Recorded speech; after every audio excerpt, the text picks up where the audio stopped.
Pai, nós te agradecemos pela tua infinita bondade, que nos toca sempre com o interesse de nos transformar em pessoas mais parecidas com teu Filho Jesus. Obrigado, Pai, porque é pelo teu amor que somos transformados. É pela tua beleza que nós somos atraídos. E é pela tua fidelidade que nós somos sustentados. Por isso, nessa manhã, Pai, continua a ministrar ao nosso coração. Amanhã que nós nos lembramos da tua maravilhosa vitória na cruz, que nos libertou do domínio do pecado. Obrigado porque nós continuamos a te adorar pelos vários irmãos e irmãs que o Senhor tem nos acrescentado e pelos milagres que o Senhor tem feito através da tua igreja. Só temos gratidão no nosso coração, Pai, nessa manhã. E antes de celebrar a ceia, vamos nos lembrar mais uma vez da verdade da tua palavra. Em nome de Jesus. Amém. Amém. Meus pais hoje não estão por aqui, César e Marisa, né? Eles tiraram uma semana de férias, estão descansando, viajando. Semana que vem eles estarão aí juntos. Então coube a mim compartilhar nessa manhã.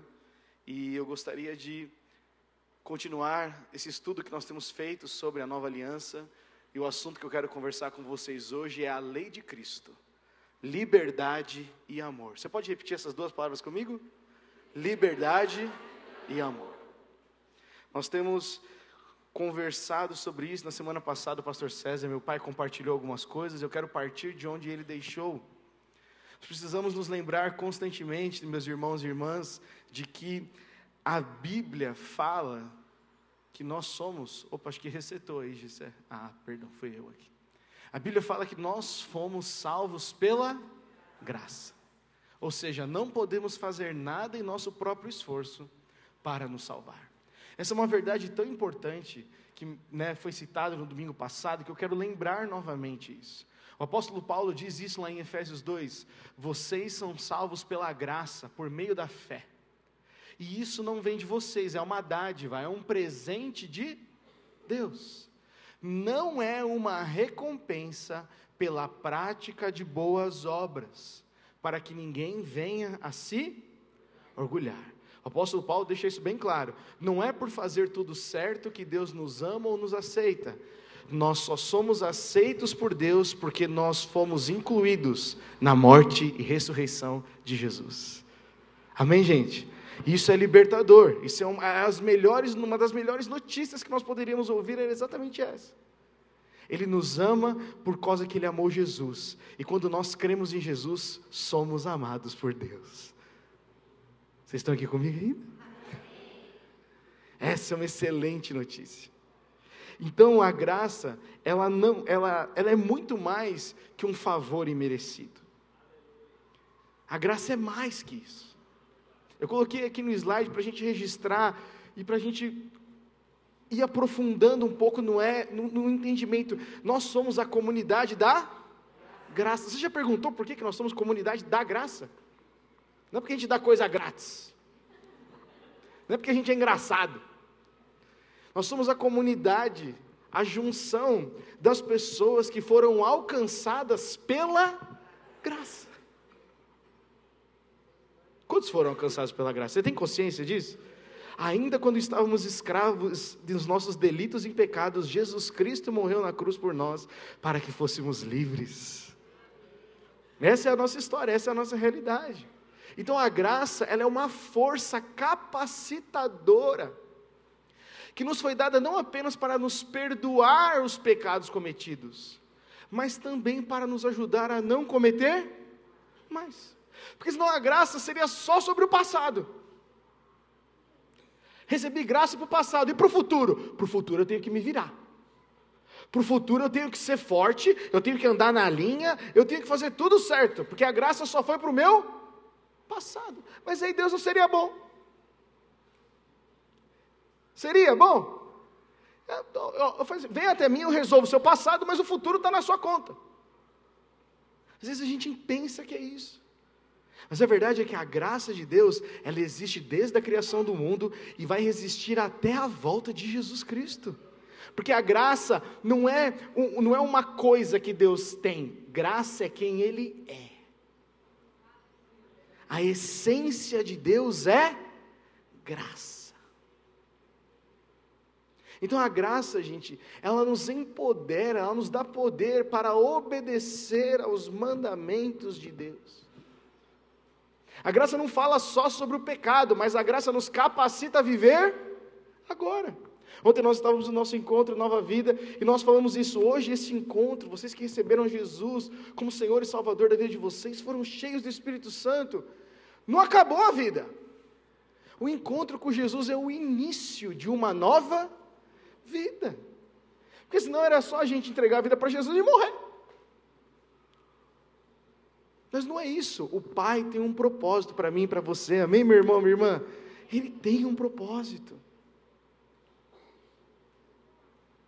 O texto que nós lemos na semana passada, que meu pai encerrou o culto, eu gostaria de continuar com vocês, é o texto de Tito. Tito escreve assim: pois a graça de Deus foi revelada a todos. Foi revelada. E a todos traz salvação. É muito importante a gente entender a sequência aqui do português, fazer uma interpretação correta. A graça de Deus foi revelada, e a todos que foram alcançados pela graça, traz salvação. Somos instruídos, então, somos ensinados a abandonar o estilo de vida ímpio e os prazeres pecaminosos. Neste mundo perverso, devemos viver com sabedoria, justiça e devoção, enquanto aguardamos esperançosamente o dia em que será revelada a glória de nosso grande Deus e Salvador, Jesus Cristo.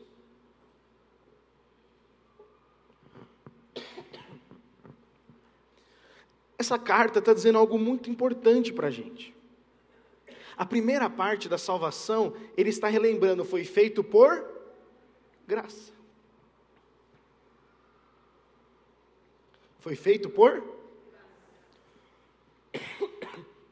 Perdoe, meus irmãos, minha tosse. Mas depois que fomos salvos, nós recebemos uma instrução. Você pode ler comigo essa instrução aqui? Vamos lá, 3, 2, 1. Somos instruídos a abandonar o estilo de vida ímpio e os prazeres pecaminosos. A graça fez isso, nos deu o poder para fazer isso. Você entende? A graça nos salva, mas ela nos salva a ponto de falar: o que vocês não podiam fazer antes, agora vocês podem. Por isso que a graça é tão maravilhosa, porque ela apaga o nosso passado e nos impulsiona e nos capacita para viver o futuro. A graça não é algo estático, meus irmãos. Olha, eu listei aqui: abandonar o estilo de vida ímpio, abandonar os prazeres pecaminosos, viver com sabedoria, viver em justiça, viver em devoção, ter o foco em Deus, enquanto aguardamos com esperança a volta de Jesus. A graça não fala só sobre os pecados do passado, mas a graça nos ensina. Repete comigo: a graça me ensina. Ela nos ensina. Ela não deixa a gente estacionado, confiando na nossa própria força. Então, sabe, a graça, meus irmãos, ela não foi um remédio de Deus, porque o pecado entrou. O pecado entrou no mundo, Deus falou: vou ter que demonstrar graça, então deu errado o meu plano. Não é assim que aconteceu. Deus sempre foi gracioso, é o que Ele é. Olha, eu coloquei 3 textos do Antigo Testamento. Porém, Noé achou o que, gente? Graça diante do Senhor. Disse o Senhor a Moisés: farei também isso que me disseste, porque achaste graça aos meus olhos. Eu te conheço pelo teu nome. Esse é o Senhor dizendo a Moisés: Moisés, você encontrou graça aos meus olhos. Salomão, escrevendo, diz em Provérbios 3, ele zomba dos zombadores, mas concede o quê? graça aos humildes. Só que essa graça que é encontrada no Antigo Testamento, ela tem uma característica, ela é derramada naqueles que se aproximavam de Deus em humildade e reverência. A graça na cruz foi derramada a todos os que creem em Jesus. Mas no Antigo Testamento, por causa que o homem não tinha um novo coração, na antiga aliança, Deus só conseguia derramar essa graça para aqueles que eram íntimos, humildes e reverentes. Davi foi esse homem. Moisés foi esse homem. Abraão foi esse homem. Homens perfeitos, gente? Sim ou não? Não. O que falar da prostituta Raabe? Uma prostituta usada por Deus, que está na genealogia de Jesus, que foi recebida com graça, porque diante de um desafio disse sim ao Senhor, obedeceu a Ele. O que falar de Ruth e Noemi? Ruth e Noemi, duas mulheres que perderam os filhos, perderam o marido, estavam desoladas. Aparece então no livro de Ruth um homem chamado Boaz. Boaz compra as dívidas delas e dá vida. Boaz demonstra graça àquelas duas mulheres quando elas pensavam que estavam sozinhas. Gente, nós temos tantos. Você já leu o livro da rainha Esther, já? Já leu o livro de Esther na Bíblia? Esther é o único livro da Bíblia que não aparece a palavra Deus. Mas não quer dizer que não é um livro de Deus. A rainha Esther foi escolhida como do povo hebreu para estar na corte do rei para um momento específico, numa hora específica, que Deus precisava libertar o seu povo. A história de Esther é maravilhosa, muito, da Bíblia é melhor que da novela, acredita.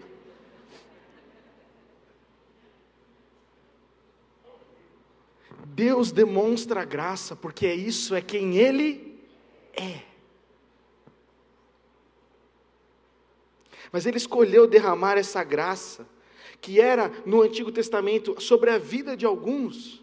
Ele escolheu derramar a todos de uma única maneira na cruz. Amém, gente? Essa é uma excelente notícia. Essa graça foi derramada na cruz. Deus libera a graça na cruz, onde agora todos aqueles que creem no sacrifício e ressurreição de Jesus voltam a ter relacionamento com o Pai e desfrutam pessoalmente e conscientemente dessa graça. Eu escrevi bem grande aí no slide para você não se esquecer. A graça foi demonstrada para restaurar o relacionamento. É muito importante isso, porque senão a graça seria só um passe livre. Tem grandes é uma infinidade muito grande de mensagens hoje que nós encontramos na internet, que falam da graça como um passe livre. Jesus morreu na cruz por mim, perdoou todos os meus pecados, portanto, agora não importa o que eu faça, eu estou salvo, eu estou livre. É verdade que o sacrifício de Jesus na cruz anulou a lei do pecado e da morte, mas isso não quer dizer que nós vivemos agora da maneira que queremos. Eu vou falar um pouco mais sobre isso, que é a lei de Cristo. Mas a gente precisa entender, a graça, ela tem como propósito fazer com que a gente consiga se relacionar com Deus. O povo no Antigo Testamento não conseguia se relacionar com Deus, por quê? Porque eles tinham um coração endurecido. Jesus Cristo morre na cruz por nós, derramando graça sobre nós, para que o relacionamento fosse restaurado. E agora que nós temos um relacionamento com o Pai, somos chamados a obedecer por amor. E não mais por causa que tem uma lei que nos obriga. Essa é a grande diferença entre a antiga e a nova aliança. Lembra, nós temos que lembrar sempre, a aliança é a maneira com a qual Deus se relaciona conosco. Se nós escolhemos nos relacionar na antiga maneira, ela é limitante. A nova aliança nos dá livre acesso ao Pai, por causa dessa graça que foi derramada na cruz. Vamos pegar um exemplo aqui. Lembra de Jesus Cristo, Mateus 5, 6 e 7, no Sermão da Montanha. Quantos já ouviram falar do Sermão da Montanha? Já ouviram falar do Sermão da Montanha? É a única vez que Jesus senta e prega, vamos assim dizer, para uma multidão de pessoas. E o assunto que Jesus escolhe para falar, ele podia falar de vários, certo? Ele podia falar sobre como fazer discípulos, ele podia falar sobre como ser rico, ele poderia falar sobre como vencer Roma, ele poderia falar de muitos assuntos. Mas Jesus, ele pega um assunto que para ele é o mais importante. Eu preciso mostrar como vocês, meus discípulos, vão se relacionar com Deus o Pai. E aí ele vai fazer um comparativo entre a antiga e a nova aliança. Esses 3 capítulos de Mateus 5, 6 e 7 é Jesus falando, a lei de Moisés diz isso, e agora eu digo que deve ser feito isso. Eu fiz uma pequena tabela de comparação, que eu quero mostrar para vocês, para mostrar como Jesus elevou o padrão comparado à lei de Moisés. Ficou pequenininho? Mas eu vou tentar ler aqui com vocês. Na antiga aliança, nós temos algo muito interessante. A Bíblia diz, na lei de Moisés, não mate, pois você vai estar sujeito a julgamento. Na nova aliança, Jesus fala, se você se irar, ou xingar alguém de estúpido, você está sujeito a julgamento. O que é mais fácil? Matar alguém? Ou xingar alguém de estúpido? Xingar alguém de estúpido. Às vezes a gente nem vê problema nisso. Mas essas são palavras de Jesus, Mateus 6. Aí Jesus fala, na lei está escrito, não cometa adultério. Eu peguei só alguns tópicos, não dá para a gente ler Mateus 5, 6 e 7 aqui.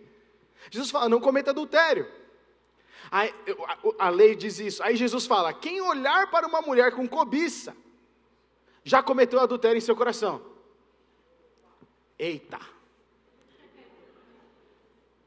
O que é cobiça, gente? É um desejo do coração. Não é uma admiração, é um desejo do coração. E quem cobiça sabe. Não posso falar que o Edson está cobiçando, mas ele no coração dele sabe. Ele não pode falar para mim, falar, Gustavo está cobiçando. Eu no meu coração, sei. Jesus tira um pouco do ato e coloca no coração. Olha, ele continua. Não quebre os seus juramentos. Na nova aliança, Jesus fala, não jure nem pelo céu, nem pela terra, nem pela sua cabeça. Não jure por nada, porque você não tem controle sobre nada. Que a sua palavra seja sim ou não. Então alguém veio falar com você, veio fazer alguma coisa diferente, veio, e aí você precisa, por que ele falou de não jurar? Porque às vezes quando a gente jura, a gente está falando que, a responsabilidade não é minha, hein? Juro pelos céus. Não, eu aqui, né? Jura aqui, dedinho. Não, porque a gente está fugindo. Eu não garanto, mas eu juro que se Deus garantir, eu garanto. Eu estou falando, ei, seja responsável. Sim, sim, não, não. Olho por olho, dente por dente. Jesus fala, não se oponha ao perverso. Se te derem um tapa na face direita, ofereça outra. Mas a gente gosta do olho por olho. A gente entendeu por algum motivo que isso é justiça. Jesus, na antiga aliança, ame o seu próximo e odeie o seu inimigo. Faz sentido ou não? Gustavo, é lógico. É sábio até. Os coaches hoje, os negócios, ande só com pessoas melhores que você. Ande só com aqueles que te levam para o seu objetivo maravilhoso. E Jesus falou, vocês têm a mim, que não vocês são o máximo, porque vocês têm a mim. Vocês precisam andar com aqueles que são piores, que precisam de mim.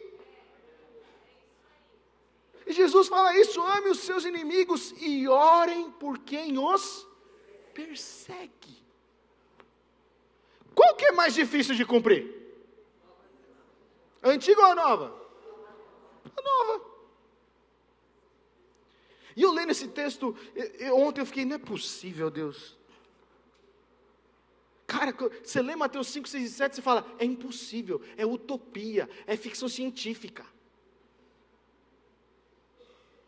Por que Jesus fez isso? Porque Jesus sabia que todos esses mandamentos da nova aliança seriam capazes de serem executados por aqueles que têm um novo coração. É impossível viver na nova aliança sem um novo coração. Impossível. A gente pode tentar muito, mas uma hora a gente vai cair, a gente vai se condenar, não é verdade? A gente vai se cobrar, a gente vai se achar altivo, orgulhoso, se achar melhor que os outros. Só comigo, com vocês não acontece, eu tenho certeza, é só comigo que acontece. Não dá para se esforçar, com base na confiança do homem, para viver a nova aliança. Só dá para viver a nova aliança com o esforço de confiar em Cristo. Com o esforço da vida do Espírito. Porque, gente, não se engane, como cristão a gente precisa ter esforço, amém? A gente se esforça sim. A gente se esforça para olhar, para ler a Bíblia, para mudar as nossas palavras, para transformar as nossas conversas, para sair de comodismos e ir para lugares de ousadia. Esse é o esforço, mas nós fazemos esse esforço porque já podemos, porque somos amados, porque Jesus já venceu.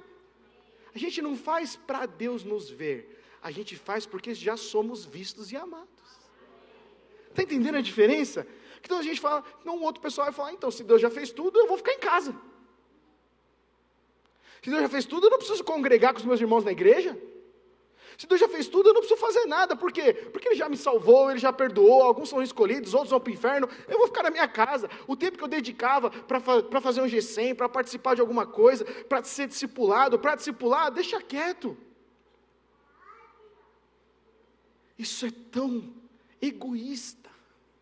Não tem outra palavra, é egoísta. Quantas pessoas precisam de Jesus, meu irmão, minha irmã? Quantas pessoas precisam ser tocadas? Agora, todos esses mandamentos que estão acima do padrão da lei, eles se baseiam neste grande mandamento. João 13:34. Palavras de Jesus, meus irmãos. Por isso agora lhes dou um novo mandamento. Amem uns aos outros, assim como eu os amei. Vocês devem amar uns aos outros. Então, a antiga é a nova aliança é muito mais difícil, só que a nova aliança está baseada completamente nisso, amar a Deus e amar o meu próximo. Quero que você acompanhe aqui comigo para a gente avançar. A graça ela nos dá poder para viver a obediência que era requerida dele desde o princípio. Quando Deus enviou a lei a Moisés, Ele sabia que o homem não era capaz, e a lei, como o apóstolo Paulo diz na sua carta, era para mostrar a necessidade do homem de um Salvador. Deus não é maldoso, mas Ele falou, sem Cristo vocês não podem fazer. E a Bíblia vai dizer que na plenitude do tempo, Deus escolheu enviar Jesus, Ele sabia o tempo certo das coisas. Então a graça ela não anula a obediência às leis divinas, mas capacita a gente a obedecer. Antigamente nós não poderíamos obedecer, escravos do pecado, coração duro, incapaz de obedecer. Agora a promessa de Ezequiel é que o Senhor nos daria um novo coração capaz de obedecer. Vocês estão comigo aqui ainda? O fim da lei mosaica, a lei dos 10 mandamentos, dos 613 mandamentos lá de Levíticos, o fim dessa lei não significa que para nós cristãos não exista nenhuma lei. Porque esse é o extremo que vai para o outro. Então, se é nova aliança, não tem mais nada. Eu posso viver como eu quero. Essa liberdade é uma liberdade egoísta. O apóstolo Paulo ele vai dizer isso lá em 1 Coríntios 9. Quando estou com os que não seguem a lei judaica, também vivo de modo independente da lei para levá-los a Cristo. Então Paulo fala assim, se tem pessoas ali que não seguem os costumes judaicos, de guardar o sábado, de comer a carne de porco, ele está falando especificamente para essas culturas. Paulo fala, eu sento e como a carne de porco com eles. Se eles estão conversando no sábado, eu sento e converso no sábado. Só que eu não ignoro, porém, a lei de Deus, pois obedeço à lei de Cristo. Ah, Gustavo, então Paulo está dizendo que eu posso me adaptar ao ambiente que eu estou? Não. Paulo está falando, aqueles que não têm os costumes judaicos, eu entendo. Mas se eles estão indo contra, se é uma mesa que os caras estão cheirando cocaína, eu não vou sentar e cheirar cocaína. Se é uma mesa que só tem bebida, que as pessoas estão ficando altivas e tudo, eu vou sentar e vou beber junto e ficar igual a eles? Não. Porque Paulo ainda fala, eu não ignoro a lei de Deus, a lei moral de Deus, pois eu obedeço à lei de Cristo. E a pergunta que fica, qual que é a lei de Cristo então? Eu estou falando de nova aliança, não tem lei, como é que existe uma lei? Eu quero explicar para vocês isso, o que é a lei de Cristo, gente? Aqui é uma definição simples, se você comprar o nosso livro do Nova Aliança, que nós aqui na nossa comunidade escrevemos, você vai encontrar com mais detalhes isso, que nós não conseguimos aprofundar aqui num culto. Mas eu preciso que você entenda que nascer de novo, viver a nova aliança, resiste sim em regras, mas a maneira como nós conhecemos essas regras é diferente. A lei cerimonial, que é a lei que nós encontramos no Antigo Testamento, na Antiga Aliança, que exigia a performance humana em favor do perdão dos pecados. Então eu tinha que fazer isso, eu tinha que levar um bezerro lá para ser morto, para ser expiação dos meus pecados. E todas essas coisas que estão contidas na lei de Moisés, ela foi substituída por Jesus na cruz. Essa lei cerimonial nós não precisamos mais, não precisa ser feito algo para entrar na presença de Deus, não precisa ser feito algo para ter os nossos pecados perdoados, porque Cristo já fez, amém? Jesus Cristo morreu pelos nossos pecados e restaurou nos reconciliou com Deus. Então perdão e relacionamento nós temos por causa de Jesus, ponto final. Esse aspecto é a lei cerimonial que acabou em Jesus. Mas a lei moral de Deus, que representa os seus princípios e o seu coração, não foram substituídas. Está fazendo sentido, gente? Não foi substituído.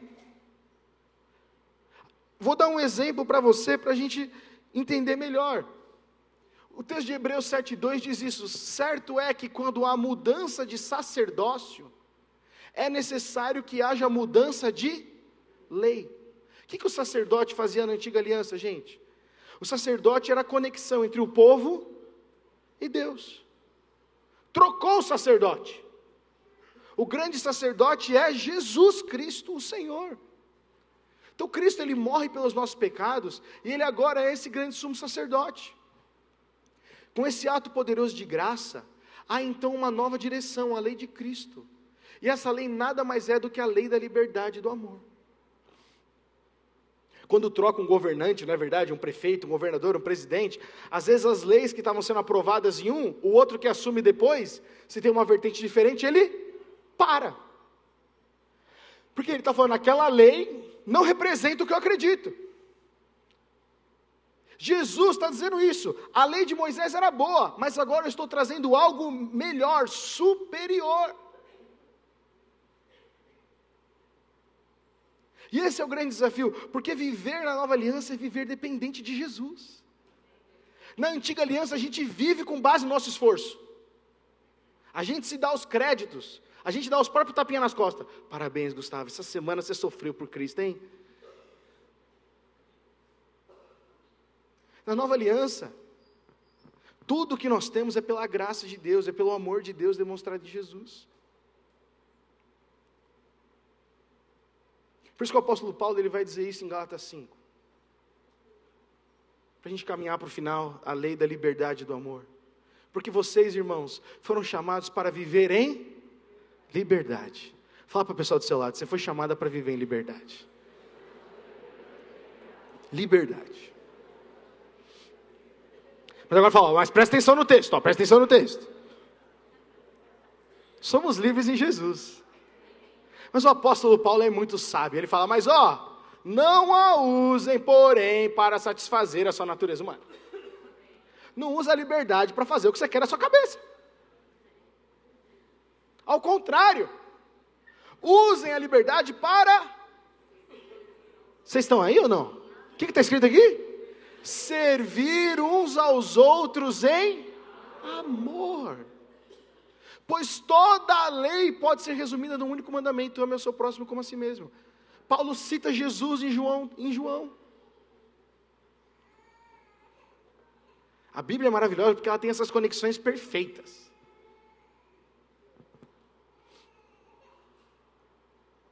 Vocês não foram chamados para viver a liberdade de uma maneira egoísta.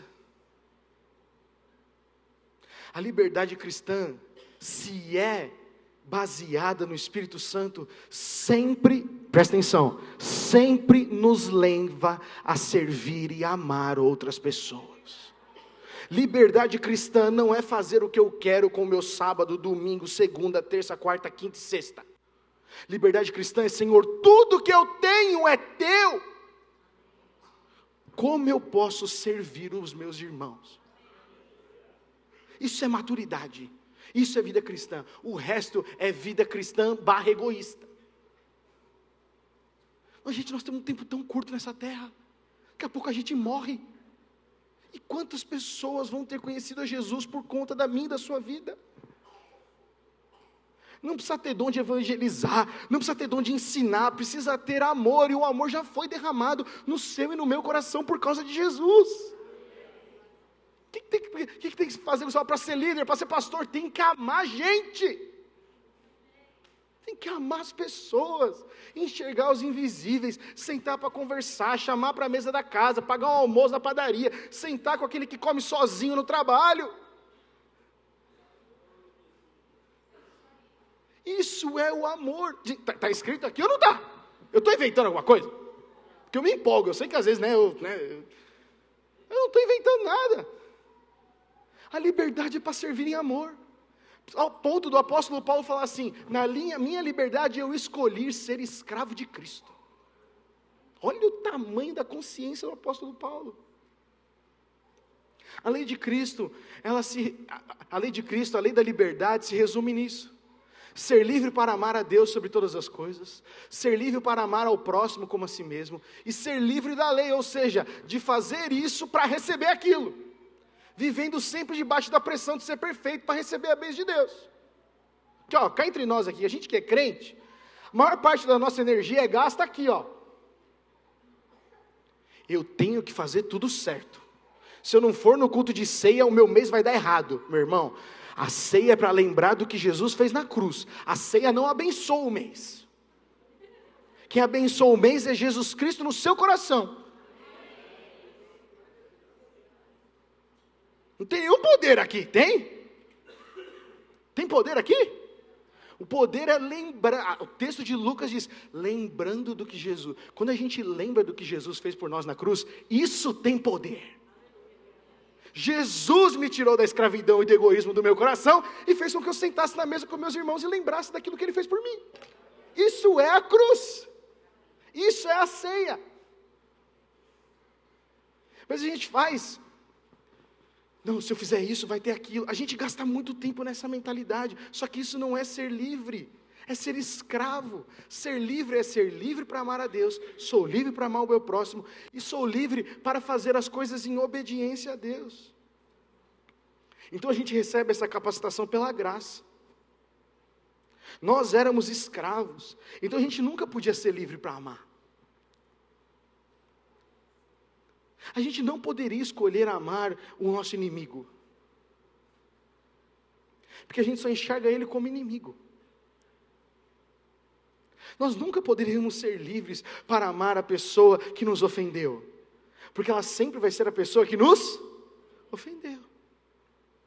Nós nunca poderíamos ser livres para amar o diferente, o filho que não obedece, o marido que está desconectado, a esposa que está desconectada. A gente nunca seria livre, por quê? Porque eu só vou amar se ele fizer isso, eu só vou perdoar se ele sofrer um pouquinho. Isso não é liberdade, isso é escravidão. Liberdade é, não importa o que eu façam por mim, eu posso até ficar triste, mas eu perdoo, porque eu fui muito perdoado, e quem é muito perdoado, muito ama. Livre, livre da carga das pessoas se arrastarem, livre de eu arrastar as pessoas, porque eu não perdoo, totalmente livre.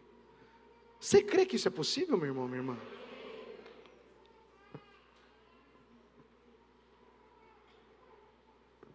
Nós precisamos crer que isso é possível. que não é na nossa performance, mas é na graça e no amor. Por isso, meus irmãos, 4 tópicos sobre a graça. A graça é a força capacitadora, acima das nossas fraquezas e limitações. A graça veio para ensinar eu e você o que nós não sabemos. Só que a graça só vem mediante Jesus Cristo. A graça é a força que nos mantém unidos a Cristo, quando chegamos ao ponto de a gente não saber mais o que fazer. Já enfrentou um momento assim? Não sei o que fazer nessa situação. Eu não sei para onde eu olho. Aí é o momento de você orar e falar: Senhor, derrama a sua graça, porque é uma coisa que eu não consigo compreender, mas se o Senhor falou que eu posso ter sabedoria, entendimento, que eu tenho a mente de Cristo, eu peço que pela tua graça o Senhor derrame isso.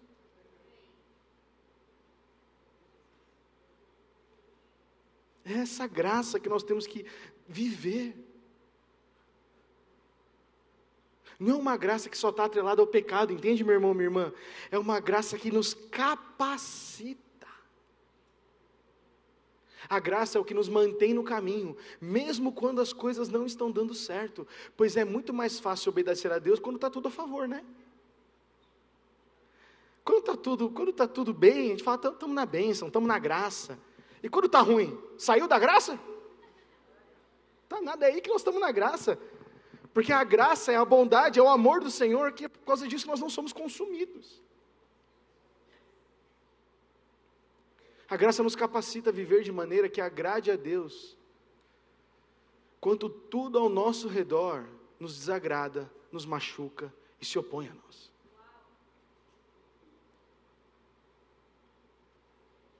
Nós não podemos ser cristãos que a fé é roubada porque a situação ao redor está difícil. Porque a graça é uma convicção interna do meu e do seu coração. A graça não é uma onda que vem, bate e volta para o mar. A graça, como nós cantamos, ela é como se fosse um oceano. Você mergulha e desfruta. Ela não vai em volta de acordo com a maré. Ela é algo estável, por isso que a graça é o nosso Deus. E quando nós temos relacionamento com Ele, nós desfrutamos disso. Por isso que eu preciso concluir com vocês em cima dessa verdade. A liberdade e amor não são sinônimos de libertinagem e independência.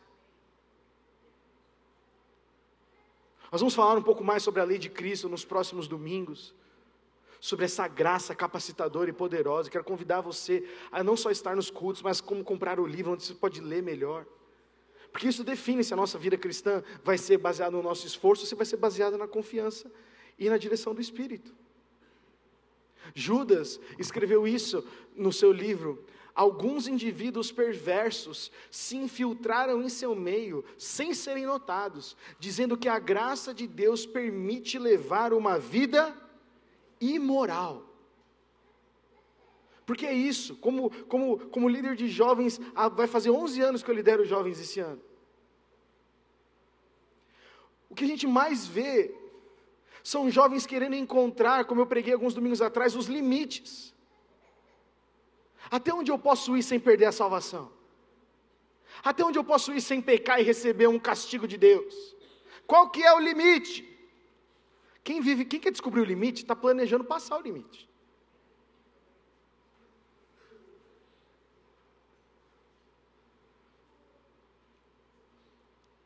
Eu não preciso conhecer o limite do amor de Deus por mim, porque a palavra fala: eu quero que vocês encontrem qual é a altura, a profundidade, a largura do amor. Não tem esse limite no amor de Deus. Mas quando nós saímos desse amor, a gente quer encontrar os limites. Quantos palavrão eu posso dizer para ir no céu hoje? Quanta cerveja eu posso tomar para Deus ouvir minha oração na vigília? Quantas...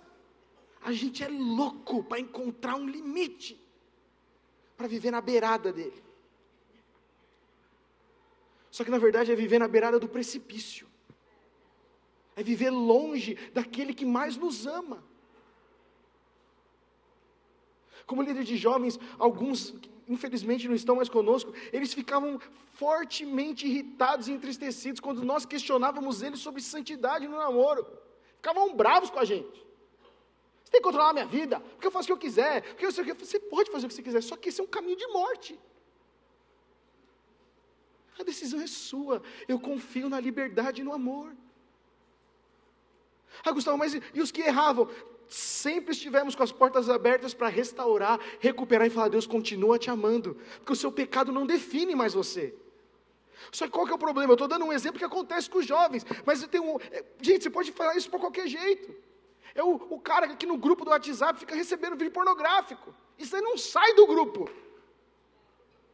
Sai em nome de Jesus. Mas são meus amigos do trabalho. Fala com eles de outro jeito. Liga. Sabe, dá para discar. Não quero viver no limite. Eu preciso da aprovação deles. O apóstolo Paulo fala: se eu quisesse agradar os homens, não seria pregador do Evangelho de Cristo. Tem uma hora que nós podemos determinar, meus irmãos e irmãs. Por isso que a liberdade e amor não são sinônimos de libertinagem e independência. Tem muitos pastores aí na internet que pregam que o pecado não é mais um problema, que tudo foi perdoado, que a nossa condenação foi colocada em Jesus, e qualquer pecado futuro já foi perdoado. E a gente não vai ser punido pelo pecado. Então aqui é um ponto importante para a gente esclarecer. É verdade que o pecado foi resolvido pela obra de Cristo na cruz, amém? É verdade isso. Nós ouvimos na semana passada, é verdade que o poder de Cristo destruiu a lei do pecado e da morte. Mas isso não significa que nós não temos que obedecer a Deus. Está claro, meu irmão, minha irmã? Que você é um representante de Deus que vai falar isso para outras pessoas. A gente não sai postando lista de lei. A gente fala: conheça Jesus. Jesus é maravilhoso o bastante para transformar o seu coração. Por isso que o condutor da lei de Cristo é o Espírito Santo. Como eu sei se aquilo ou isso é pecado? Não tem uma lei? Simples, pergunta ao Espírito Santo. Espírito Santo, fazer isso, pensar isso é pecado? E a resposta que ele vai dar para você é essa aqui, ó. Isso fere o seu relacionamento com Deus? Isso te afasta de Deus? Isso vai roubar a sua intimidade com Deus? Sim, então é pecado, isso não é mais para você. Ou, isso fere o seu relacionamento com o seu próximo? Ou fere e ofende o seu irmão? Sim, então isso é pecado, isso não é para você.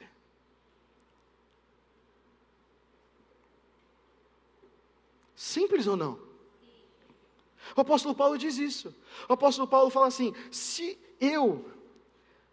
o que eu como faz o meu irmão se ofender, eu deixo de comer, por amor ao meu irmão. Ai, mas isso é perder meu privilégio. A vida do meu irmão vale mais que o meu privilégio. Se a gente não entendeu isso, a gente não vive realmente na nova aliança. Ah, mas eu quero só ter essa liberdadezinha, mas aqui é o meu confortozinho. Eu amo o meu irmão mais que o meu desejo. Eu amo o meu irmão mais, eu amo a minha esposa, eu amo a minha filha, eu amo a minha família mais do que esse desejo. Muitas vezes carnal.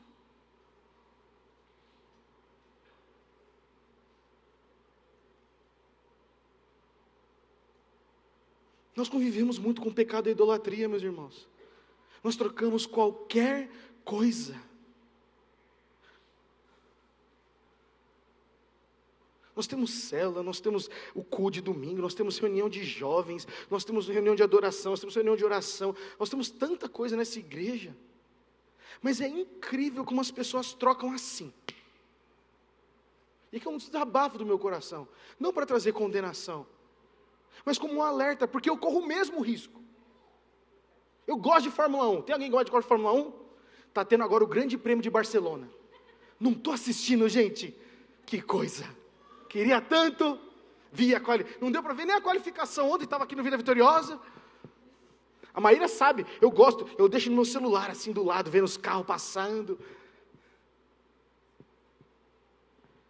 Mas isso não é mais importante que meus irmãos. Está escrito isso na Bíblia? abandoneis a Fórmula 1 aos domingos de manhã para estar com seu irmão congregando. É isso que disse? Jesus disse para mim quando ele morreu na cruz: Gustavo, eu confio em você, porque você ouve o meu Pai. Você sabe o que é mais importante. Quando eu deixo de amar o meu Pai, quando eu deixo de ter intimidade com Deus, isso se bagunça. Aí a preguiça vira uma tentação, né? Aí está chovendo hoje, não vou na igreja. Aí está frio hoje. A gente viveu, e a gente, não estou falando só comunidade de Atibaia, o evangelho no Brasil está muito assim. Troca rápido. Isso é egoísta. Nós não temos que ficar correndo atrás de uma lei, meus irmãos. Nós precisamos ter relacionamento com Deus, por causa que esse é o melhor benefício da nova aliança. Ele morreu na cruz para que tivéssemos acesso ao Pai. Deus, a banda pode subir aqui.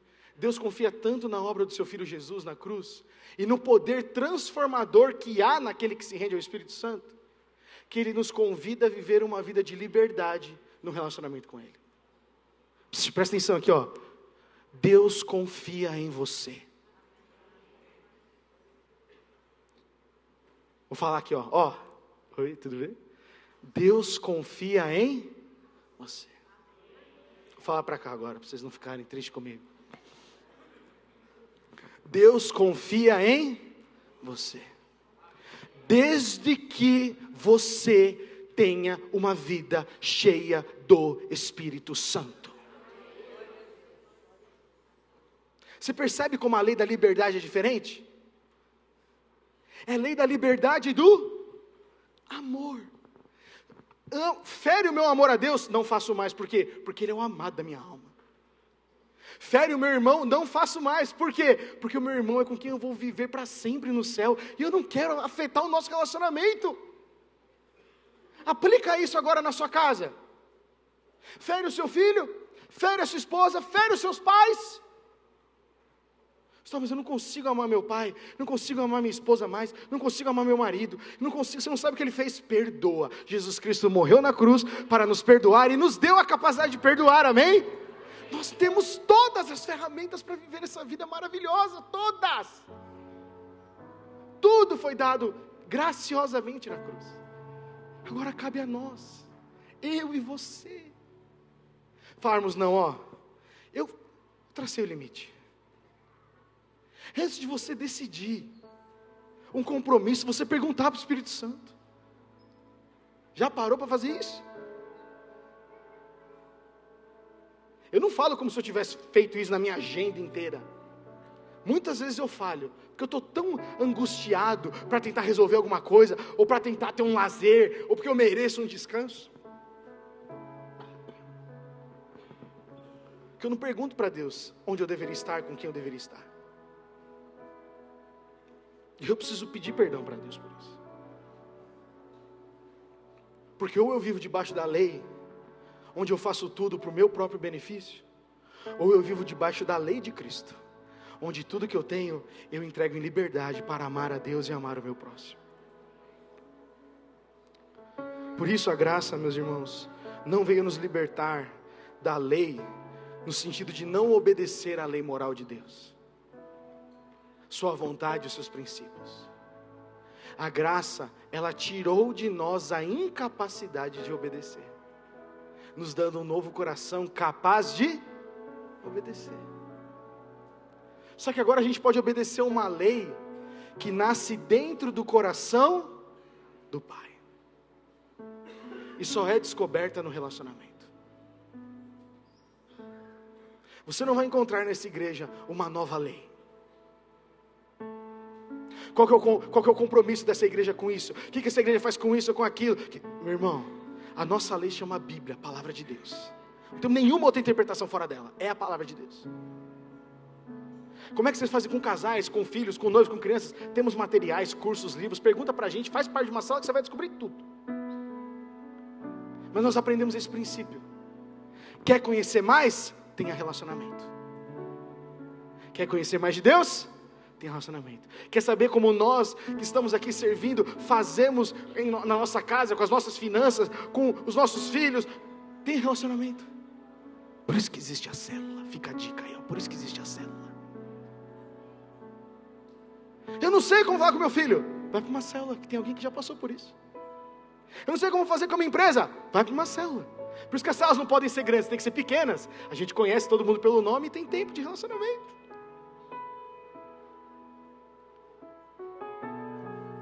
A graça, ela não veio para libertar a gente da condenação dos pecados somente, mas ela ajuda a gente a evitar de cometer os pecados. E gente, uma vida sem pecado abre espaço para uma vida de liberdade, não abre? Abre ou não abre espaço, gente? Abre espaço. Por isso eu quero pedir para você ficar em pé no seu lugar, para nós refletirmos e orarmos juntos.